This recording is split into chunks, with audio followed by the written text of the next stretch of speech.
What is up, guys, and welcome to another episode of Guarani Vision, the first ever podcast dedicated to Paraguayan football in English. As always, I'm Roberto Rojas, and joining me is my great co-host Fede Perez. And look, obviously, the big news here in America has been with the new Pope, obviously Leo the 14th. But we got to talk about everything that's been going on in kind of our sort of uh, interesting country that obviously is fully Roman Catholic, but also kind of teams that are really going to need that faith if they want to stay alive in league races and Copa Libertadores and Sudamericana, because there's really a lot of praying that needs to be going on for a lot of these teams after what we saw from results. Firstly, in the weekend in the Apertura, and then obviously midweek in the Libertadores and Sudamericana. We also have to unfortunately talk about that the Beach World Cup dream is over for Paraguay. They will not be advancing in that tournament in Seychelles.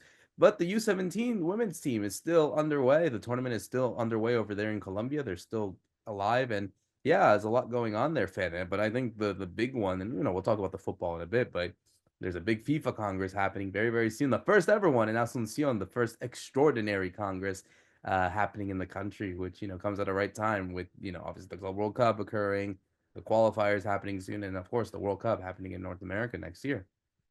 Hi, Roberto. Hi to everyone listening to Guarani Vision. It's great to be back. I missed the last episode. Unfortunately, it was the preview of the Superclásico. Also, we're definitely going to talk about that game.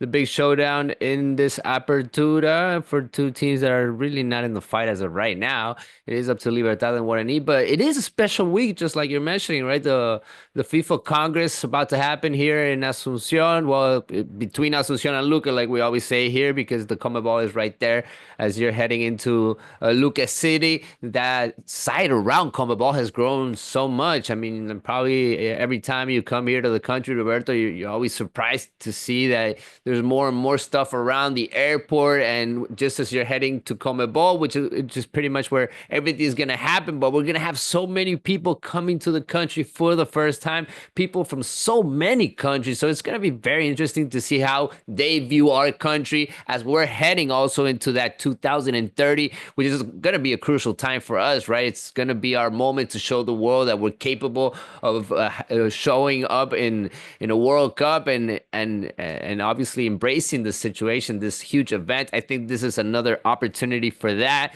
This FIFA Congress that's just so huge. There's always big decisions happening, big meetings. So I'm always, as a journalist, I'm always obviously going to try to be on top of everything that's going to happen during these next days. But even for people that live in Asuncion, it's kind of interesting. I saw pictures today, right as you're heading out of the airport, there's already huge trophies out there. Comebol is, putting stuff all over the city. There's even going to be a couple of events for the public. I've heard that the museum of the Comebol is actually also going to have new stuff. So this is all interesting, from the football side of it for us that we're football fans also, that we can be in these kind of events. But we got so much to talk about, Roberto. I don't know where you want to start. The Super Classico is still in everyone's mind, but there was Libertadores and Sudamericana important games this week. There was, yeah, and obviously, the footballs have never stopped, so you obviously have to look at what's been going on everywhere. So I guess we should start with the Super Classico, because obviously heading into this game, this was a must-win for both these teams, because really their season was on the line. They obviously had Libertadores the following next days afterwards, but this one was kind of a big morale boost for them, but also how they can manage in the league race. And it looked very much the case of Cerro Porteño. He threw over getting the goal in the 28th minute, but then again, it really feels as if the Olimpia have gotten their number, and Olimpia really a poor one that's been really inconsistent all year with the sacking of Martin Palermo, now with Fabian Bustos coming in. It's been really a really weird ride for Olimpia this whole year. But Zavala getting the goal in the 51st minute, and then Abreu getting the goal, Luis Carlos Abreu getting the goal to give Olimpia the 3 points to continue the winless streak of Cerro Porteño and Superclásico. I think we're at 13 or something like that, or maybe more. It's not looking good at all. And, obviously there has been frustration a lot from Cerro Porteño. But again, I think this whole game as a whole, it looked like really a disaster heading into everything that's been going on for Cerro Porteño and just how it's managed it all. I think, this was the result that they didn't want. And of course, the way that it happened as well. Yeah, I love the way you described it, Roberto. I thought that it was, a low pace kind of game just because of what you mentioned, that, they've been playing under a tight calendar, and they haven't mixed it up enough. I believe, the coaches, they haven't found solutions in that rotation. That's why Palermo was gone, because he didn't find solutions. The new coach has been trying, new stuff, a back line of three, kind of weird, not working. He totally changed it in the second half in the Super Clasico, and it ended up working for them because they ended up winning. And for Cerro Porteño, it's just been this team that, yeah, they play good 40, 50, 60 minutes at the most, and then they go down. And I don't know if this is because they're tired, it's because they've had so many injuries, so many muscular injuries. And this is something that I remember Ralph was talking about a couple of episodes ago, and they've just been stacking up. And the calendar hasn't given you that opportunity to refresh, to recover, to even reset, even from the mental side of it, because they've lost all the big battles. And that's something that I've mentioned before. All the clásicos, the important games against Libertad, Guarani, Cerro had not won these games. And now you're heading into your second Super Clásico as a coach. And I'm talking about Diego Martinez, especially. And I'm pointing the finger at him because he has not done a good job.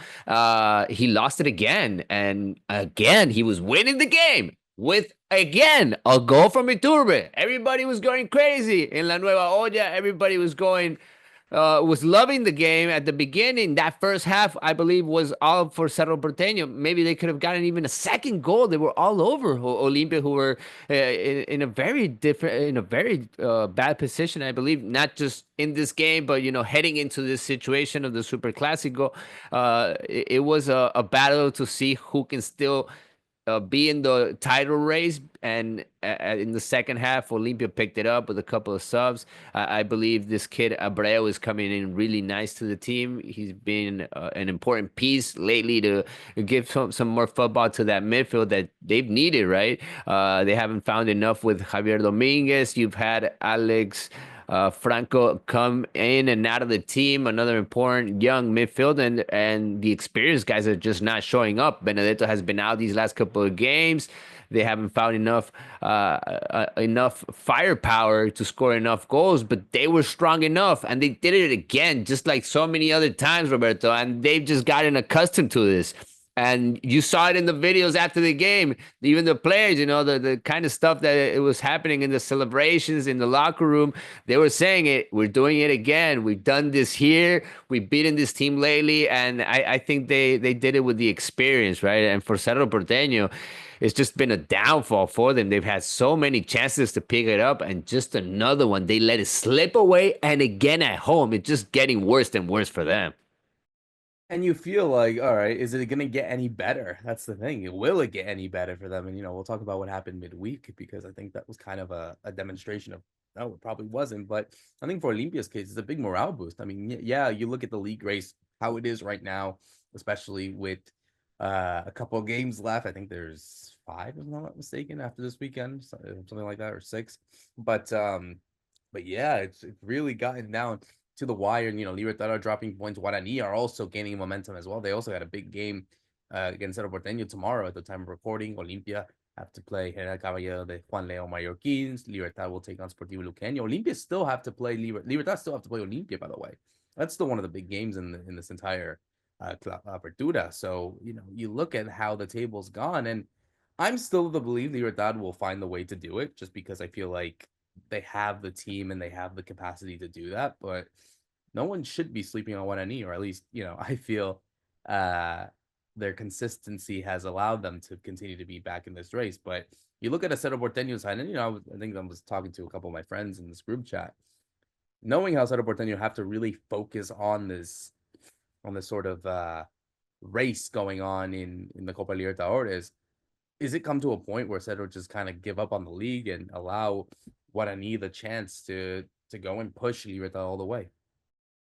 I believe, after what happened against Palmeiras this week, they have to aim totally into this Libertadores and try to get through the stage. And if not, you're gonna head at least into the Sudamericana somehow. But you need to end it the best possible way. They should have aimed for this opportunity, but it just gotten away from them. And in this Super Clásico, it was the huge opportunity to stay close to Libertad, to gain that momentum, and they just didn't do that. And you didn't see the team pick it up against Palmeiras. No, Palmeiras was all over them again. And you could see that Palmeiras I don't know. I didn't see this team even struggle for more than 10, 15 minutes against Cerro Porteño. I mean, they really handled the game just as the way they wanted. They even reserved a couple of important players that they have. They waited in the bench to have minutes in the second half, like Richard Rios, who's a star in the Colombian national team. I mean, they got those caliber players, and you could see that Cerro was just not up to it. And it's a shame. It's a shame because you wanted to see a different team, as we're heading into already the fifth month of the year. It is the fifth month under this coach, and they haven't fired him because he's staying alive in this Libertadores run. And as long as he can make it through this group stage, I think he's going to keep on working. There's a huge political side to it also. And they don't want to make big changes as of right now. But everybody's pointing fingers at everybody, to the president, to the players, to the coach. The atmosphere is just not good right now in Cerro Porteño. As for Libertad, Roberto, it is their opportunity. You're saying it. I mean, they are the ones that are on the driver's seat, and they depend on themselves as of right now.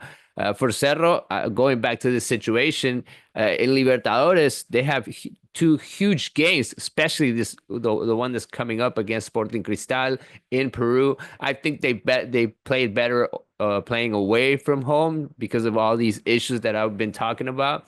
And I think we're going to see the best out of this team, even though the coach has done some pretty weird things. I mean, he took out, for instance, Sergio Araujo.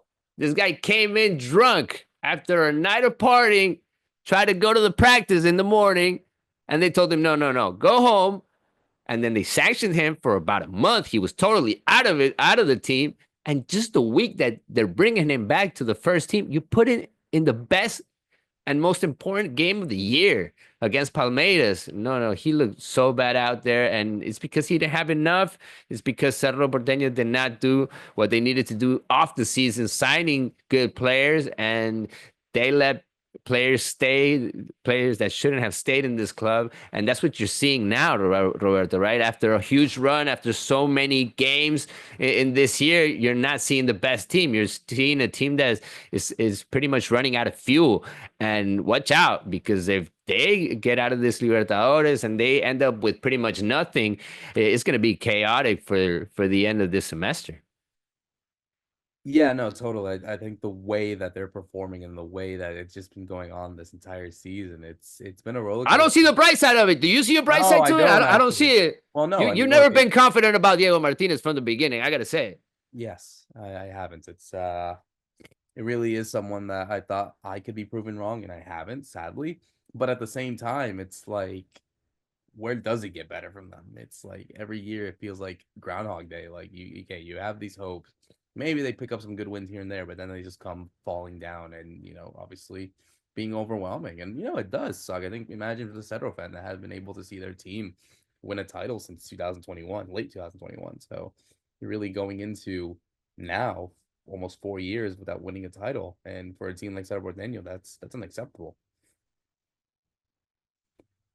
It is unacceptable, and people are not taking it. That's why I've seen even been brawls happening. I don't know if you've seen it on videos that have gone viral here in Paraguay. I saw a couple of influencers, a couple of guys that they do videos during the games, which is something totally normal nowadays. But as they were commenting the game right there between the fans did not like what they were saying, and they went at him. These kind of things are happening because of the atmosphere, and you just need to win the important games. That's all that is going to come down to. They got two very important games now against Sporting Cristal and Bolivar to pick it up and to at least give the fans something, Roberto, because they've been waiting for a while for a title and for at least to get through in Libertadores.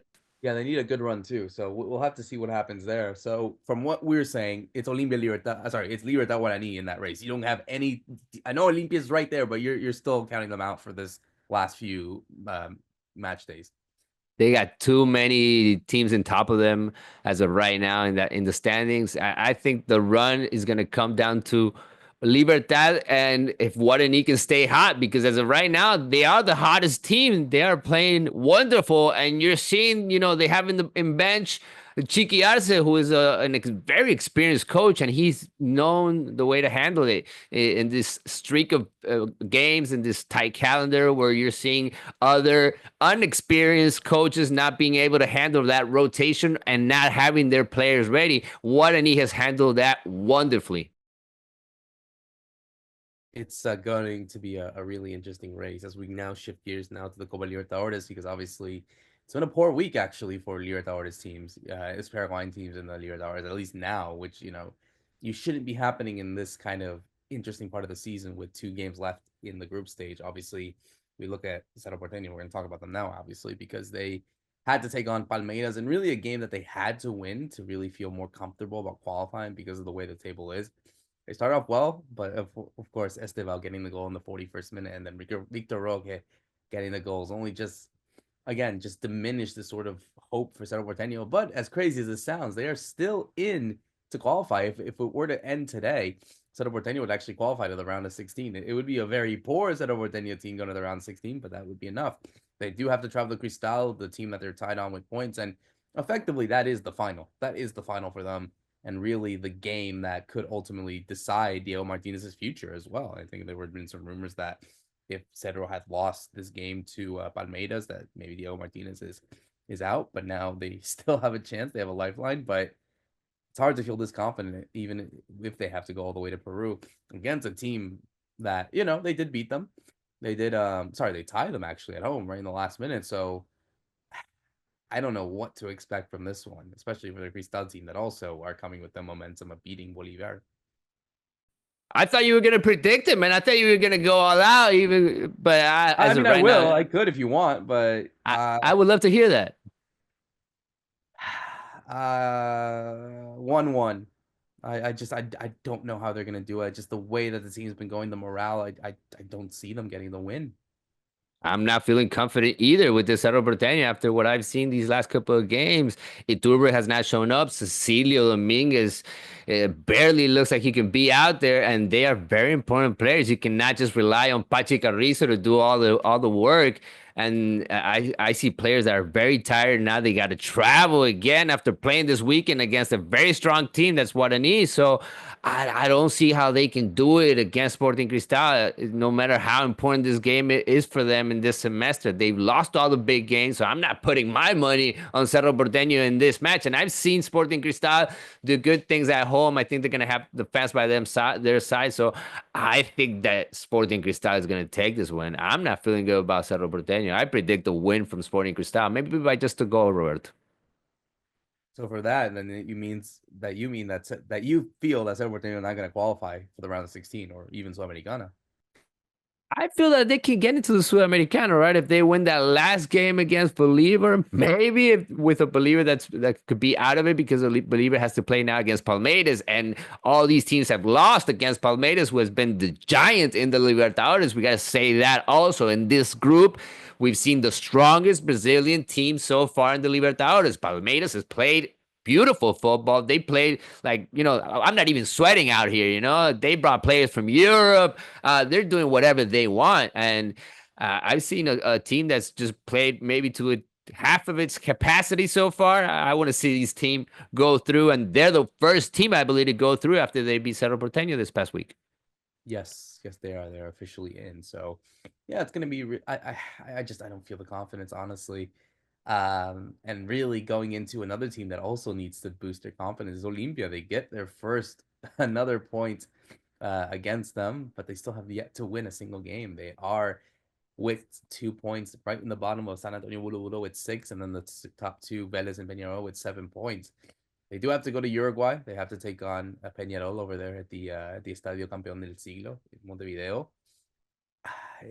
It feels like destiny, really, doesn't it, man? That they're gonna get something over there, and then the game against San Antonio Wulo, they're gonna find a way to go into the Sudamericana. I don't see them qualifying for the Libertadores round 16, but they might make it to Sudamericana. I don't know. I really don't.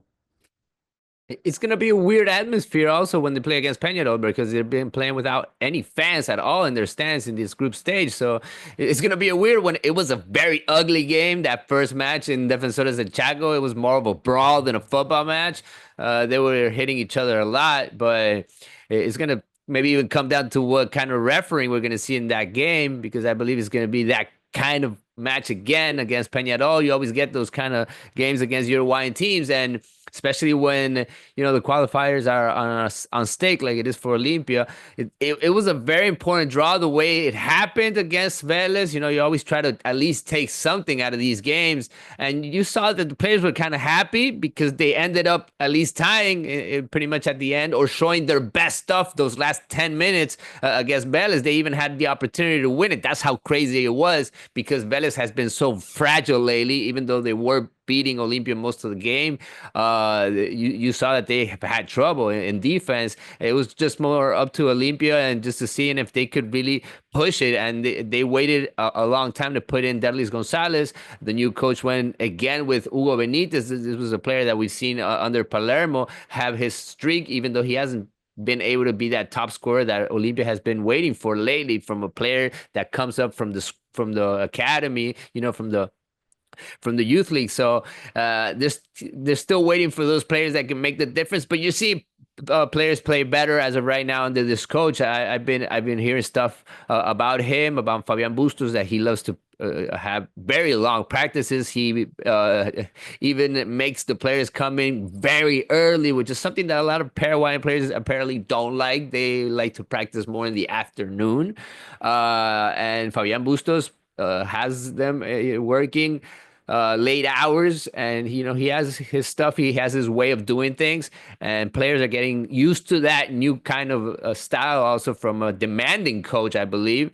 He wasn't happy about the draw. He wanted to win this game against Vélez to see if they can still had an opportunity. But as of right now, I'm with you, Roberto. I think this team can make it somehow into the Sudamericana. I think, their opportunities have slipped away from them in those first games. Unfortunately, they weren't ready when they needed to be ready. So what are you saying? Do you see them stealing something over there in Montevideo? I don't personally. I think they might get a tie, but it's not going to be any good for them either, right? I think it's going to be a very tight match, and I think they might just get a draw from a Peñarol that's going to try to stand out in this game, and they're going to try to win at home. But I see a tie again. I see a loss actually, and I think we'll see what they do against San Antonio Bulo Bulo, but I think that's going to be the ultimate final for them. As for Libertad, they went all the way to Córdoba to take on Talleres and getting a point. They got a point over there. I think they ultimately feel like they're in a comfortable spot right now. They are with 7 points, right below San Pablo with 10, who are the leaders. Alianza Lima with 4, and then Talleres with 1. So now they have to go to the Morumbi. They have to take on the San Pablo that's technically already qualified for at least the Sudamericana, but it would be a really big blow. I would not blow, but it would be a really big sort of statement for Libertad to snatch something over there in the Morumbi and then finish it off at La Huerta against Alianza Lima. Yeah, these last couple of games for Libertad have been kind of weird, just looking at this team and the way that they've been managed by this very young coach still, Sergio Aquino, who had surprised everyone really with the winning streak, winning his first titles also.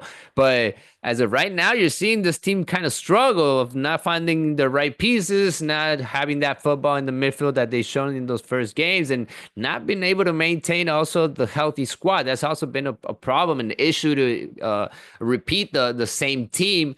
So as of right now, I'm looking at the stat even in this game against Talleres, only one shot on goal. That's not enough. They really went to try to get that draw, and they've struggled also against Sao Paulo. So I haven't seen the best out of this team in Libertadores lately. I thought that they would evolve. I thought that they were going to grow as a team and they were going to find their peak in this moment of the year, and that hasn't been the situation. The best of this team, we've seen it probably at the beginning of the year, and as of right now, they're just trying to hold on to their spot, that first spot in the Apertura and their opportunity to move forward. You're seeing new players kind of having their opportunities, like Fretes. This is a very young kid, but you're seeing other players that are not being able to step up with their chances, like Marcelo Fernandez. I thought this was going to be his year, but he has barely been able to score alongside playing there with Roque Santa Cruz. You're seeing a lot of injured players, so it's going to come down to that, Roberto. Seeing if they have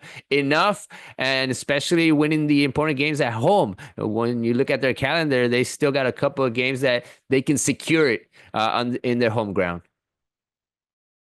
Yeah, it's gonna be interesting. I mean, I think it'll be too much for them to get something in Brazil, but they can win that game against Alianza Lima. What do you say? Yeah, I'm feeling good about that game against Alianza Lima.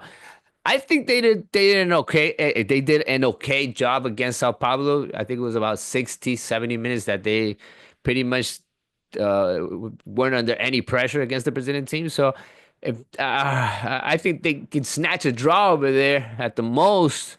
I think this team has the experience to do that. In this squad, there's a lot of players that have played in Brazil before. I think they're going to get a draw in Brazil, and then they're going to win their last game. So does that put them in the opportunity to qualify? Yes, I believe so. Yeah, because Yeah. I mean, depends, of course, what happens to Talleres and Alianza Lima. If they get a draw there, But then that's what I expected out of this team, though. Out of the yeah, three teams heading into this Libertadores, I expect Libertad to go through, not just because of the squad that they had, the experience. It's expected of this Libertad, the last champion of the Paraguayan football, to go through. it is very much the most seasoned of the three that are there and the most experienced. So yeah, I think I had my doubts, but not too much in comparison to Olimpia or Cerro. As we look into the Sudamericana, we unfortunately have to say goodbye to Sportivo Luqueño, who have got eliminated from the Sudamericana. They were hanging by a thread anyway, but with the loss against Godoy Cruz over there the other day, they are officially out of it. But there's still one team alive. The leaders so far. Who would have expected? I mean, I thought they were going to do something, but not at this level. Guarani get a 2-2 draw. They went to Potosí. They got the result that they needed over there in Potosí in the altitude. Now they have to go to Avellaneda to take on Independiente, who are right below them, before finishing out with Boston River. And I got to say, I think Chiquiar's team are really on good form. They haven't lost yet. They're the only Paraguayan team not to do so in these South American competitions. I think the momentum stays. I think they could snatch something over there in Argentina. And could they be the huge surprise in this last streak of games? Because, if they take over in the Apertura, they could be the team that we're going to be talking about in a couple of weeks. But we'll see how it all ends up going. But as of right now, they have a very good chance. They have that showdown, obviously, with Independiente for that first spot, for the direct opportunity to go through in the group stage. But it ended up being a good result, right? In Potosí, in a place where it's really hard to play. They ended up picking it up right at the end of the game with a couple of goals from Fernandez, who has been very important, right? Coming through lately. This is a player that has evolved. I believe he's still owned by Olimpia. He might even go back at the end of this semester. But you're seeing always, that connection between Fernandez, the big striker that they have in offense, and obviously Willy Mendieta. No doubt about it. Those two have been the players that have sustained this team. Even though I got to give it to the coach, Chiqui Arce has been all over this team also in the way that he's handled it. The locker room, you're seeing everybody happy. The atmosphere is there. The chemistry.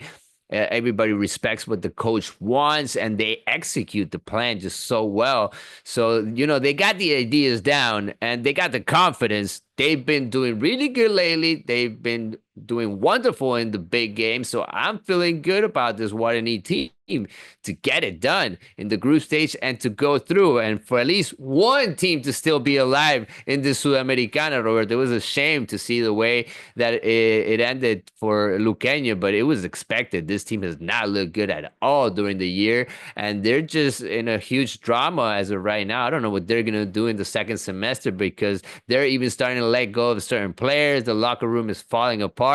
They brought in a new coach like Gustavo Morínigo, but he's barely gotten any important wins in in a team where it's expected for them, at least from the fan side of it, for this team to be in better spots. So for Luqueño, it is under that total pressure. Even for the president, he's been also being followed lately, very criticized, and they don't have their home stadium, they don't have their home ground. They've been playing in other places. They got to play against Libertad now, and they're going to play in Itagua. So it's not a good season at all for the Cureluques.